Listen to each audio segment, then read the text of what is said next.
Sup, y'all? Welcome back to another episode of Tadell Talks. Today, we're going to keep it brief, you know what I'm saying? Not too long of a video today. But today, we're talking about why being nonchalant sucks, okay? Like, genuinely, bro. It sucks. It sucks, bro. It's not fun. It sucks. Yeah, and that's about it, you know? Throw me on in the background, go do what you got to do, or just watch this face talk, and yeah, that's about it. Double clap, So, let's just lay the groundwork first, okay? So I guess the way I would define nonchalant is someone who both acts like they don't care and looks like they don't care. And you can do both. You can do one at a time, but like doing both is a high wire act. And it's either you got to be really good at acting or you just have to genuinely not care. And it's very hard to pull off nonchalant if you're not genuinely nonchalant. You know what I'm saying? And look, it's a lifestyle. It works for some people, I guess. Yes. But it just doesn't work for me, man. Like, don't get me wrong, I've had my moments, right? Now, let me get into my stuff. So, look, like, I don't really care about a lot of stuff, you know? Like, someone says some crazy shit to me, I'm like, okay. It doesn't really affect me that much, you know? And it's like, I don't care what strangers think of me, because think about it. I'm also a stranger to them. If I saw them, like, pull their pants down and just start windmilling their shit, I'd be like, what the fuck? And then I'd move on with my life. So if someone sees you trip in the middle of the street and then you just like get back up and it feels like everyone's staring at you, sure they are. They're not going to think about you in 5 minutes. They will completely forget about your existence because everyone is in their own bubble. They're in their own world, right? So back to the whole nonchalant thing. So I just wanted to give you some examples. I have two friends who are like this. One that I work with and the one that's my boy, you know what I'm saying? So let's just call him Jay and Zion, all right? So Jay, I feel like Jay definitely has like some childhood trauma kind of thing. And the way he grew up and like the way his parents, well, single mom, like I've barely seen her talk, but she like every time I would be over at his house, she was there, you know, but I'd probably seen her talk once. And I'm like, wow, like, you really all is just from the parents, you know what I'm saying? Like, nonchalant mom, nonchalant son, it makes sense. But in that house, they didn't really talk about their feelings, specifically to their mom, right? And, you know, dad was out of the picture, but still, that's not irrelevant, but still, that's not really what we're talking about. But, you know, I just feel like it's, you know, kind of the mom's fault, in a way, because from what I can tell, it just didn't seem like she was emotionally open with her children, or at least not as much as she should have been. And if she ever was, it was either way too early or way too late.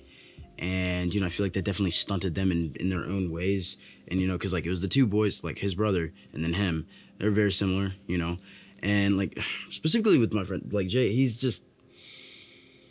Texting him is literally impossible, okay? Texting him, it feels like a waste of my time because it feels like he doesn't give a fuck. It feels like he doesn't give a fuck. I know he's my boy. I know he does care about me.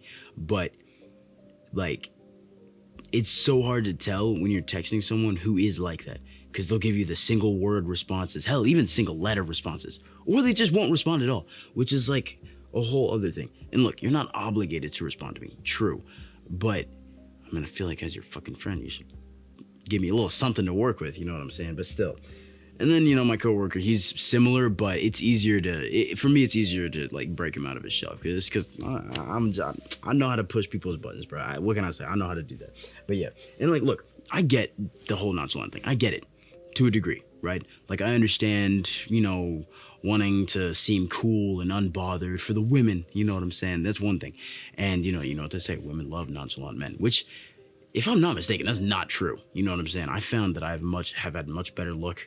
You know, and you know what they say, be yourself, right? I've had much better luck just interacting with people. Like, fuck the women, fuck the relationship. Just people, interacting with people. I find it much easier, and you form way better connections and stronger connections and actually make connections when you are yourself. You know, instead of trying to put on this facade. Now, I get it. If you are just genuinely nonchalant, you don't give a fuck about a single thing that's happening around you. Yeah, sure. Go do what you got to do. Whatever. But, like, you are closing yourself off from so many opportunities, from so many people. And, like, nobody wants to talk to you when you look like that all the time. You know what I'm saying? And sure, if they got to know you and they break through your shell, you can be a chill dude, right? You can be a chill guy. But, like, it gets to a point, bro. Like, it just comes off like you're being a dick. It comes off like you're being a little asshole, okay? Like, seriously. And honestly, it just sounds lonely. You know, it just sounds lonely. Why would you want to close yourself off from the world, put these walls up, these metaphorical and visual walls up that people can see, because nobody's going to want to mess with you, right? And not mess with you like, oh my gosh, he's so tough. Kind of like mess with you as in they can just tell you don't want to talk to nobody. And if you don't want to talk to nobody, that's fine. I get in my little moods too, you know what I'm saying? But still, I don't know, it just gets to a point, you know? And like, it's just hard it's kind of a weird topic to talk about, you know, because sometimes people are just genuinely like that, which is fair. I'm just saying, a lot of the time, they don't have to be like that, you know? And I'm not trying to control you either. I'm just saying, you need to recognize that you come off a certain way, and you being like this makes it very hard to connect with you.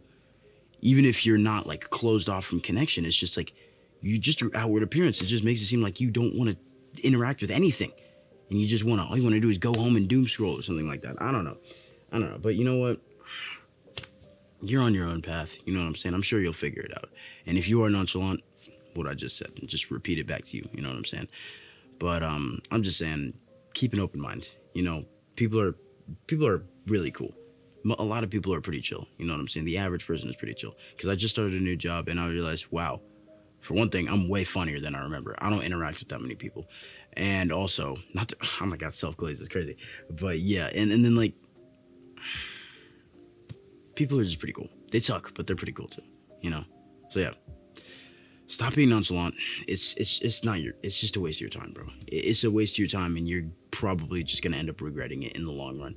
And I know that a lot of people who are like that are just going to be like, nah, denial. That's all I'm saying. But yeah, that's about it. Like, comment, subscribe, your thoughts. If you are nonchalant, hey man, press F in the chat, bro. I mean, shit. It is what it is, man. But yeah, that's about it for today. See ya.